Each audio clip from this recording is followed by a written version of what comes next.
What is the key to a successful sales funnel? Well, it's not the products that you offer. It's not the services that you offer. It's not the price points that you offer. The key to a successful sales funnel is your mailing list. And that might seem a bit odd, but think of it as the start of your sales funnel, because without a mailing list, nothing else happens. So why is your mailing list so important? Well, first and foremost, it enables you to keep in regular contact with your prospects and customers. You know the old saying, out of sight, out of mind. So if you're not in regular contact with your prospects and your customers, they're likely to forget all about you and they're going to go and purchase from somebody else. So you're going to lose out to the competition. Now, you're going to need more than one mailing list. And that's because once someone makes a purchase, you want to move them from the prospects list to the customers list, so that you know that people who have already bought from you are going to have more trust in you. So you're not going to have to sell quite as hard to them as you do to the prospects who've only got your freebie. And there are some marketers who go even further and have a separate list for each stage in their sales funnel. So once somebody has bought the low or a mid-price product, they get moved on to a separate mailing list and they start being offered the high price products. And then when they bought those, they moved on to the higher price products list and so on. So at each stage of the game, they're moved over so that they only get offers that are more expensive and offer better value for money. Okay, now let's just take a look at how the whole process works, and I put together a diagram that explains it. And it works a bit like this. First thing that happens is a prospect visits your website and orders a freebie. So they go to your squeeze page, as it's called, and they get the information and they enter their name and their email address in, and that gets added to the mailing list. So then they get sent the download link to the freebie, and they've got the freebie, and they should be happy. Then the prospect is sent lots of useful information. Now, this is part of the process that a lot of people get wrong. They think that all they have to do is keep hitting their mail list with sales information, with sales things, buy this, buy my product, buy this affiliate product, and it turns people off. So what you want to do is you want to make sure that people know that they're going to get a lot of information from you for free, in addition to the freebie that they've been sent. And exactly how often you send this out is going to depend on your niche. It's going to depend on how you operate. But as a sort of a general rule, you want to send probably 2 or maybe 3 pieces of free information to your list for every 1 sales email that you send. So once that's done, your prospect is sent information about your low-priced product. So you send that with the sales link. Now, if they buy, and to be honest, most people won't buy on the first contact for an offer.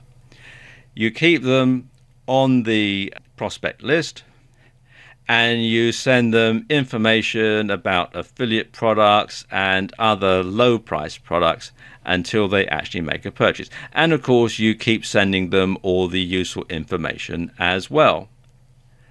So then you get to the point where the prospect actually does buy something. So when that happens, the customer, which is what they now are, is removed from the prospect list and added to the customer list. Now, some mailing systems will do this automatically. On others, you'll have to do it manually. It just depends which system you're using. I'll talk a bit more about that in a moment. Then, of course, the customer gets sent useful information, same sort of rate. And of course, the customer then gets sent information about your high price products and also about affiliate products at the same sort of price range. And again, you just simply rinse and repeat all the way through your sales funnel. So this is an ongoing process that keeps going on for every stage in the sales funnel that your prospect or customer is at. Now, the key to working your mail list and sending all these emails out are programs called autoresponders. And an autoresponder enables you to send automated emails to your list. So you don't have to email each customer or prospect individually. The software takes care of it for you. And you can set it up to send emails on certain dates or so many days after the last email. And you can also send one-off emails to your list. And some popular autoresponder companies are Aweber, which you can find here at aweber.com, GetResponse, which you'll find here at getresponse.com, and MailChimp, which you'll find here at MailChimp.com. Now, each of them have different pricing structures and are slightly different in the way that they operate. But the basic principle behind all of them is pretty much the same. Now, one thing that you'll need to decide at the beginning of your dealings with an autoresponder company is whether you want double or single opt-in. Now, let me explain the difference between the two. With single opt-in, the prospect gets added to your list without any verification.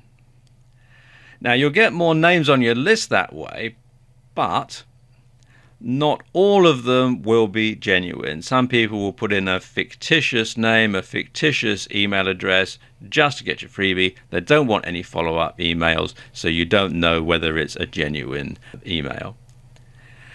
Also, it leaves you open to accusations of spamming because somebody might maliciously sign somebody else up to your list. They get hit with all sorts of emails from you that they haven't asked for, and then they complain and you're branded a spammer, even though you're a legitimate business person, but you're going to be branded a spammer because this person has not asked for the information to be sent.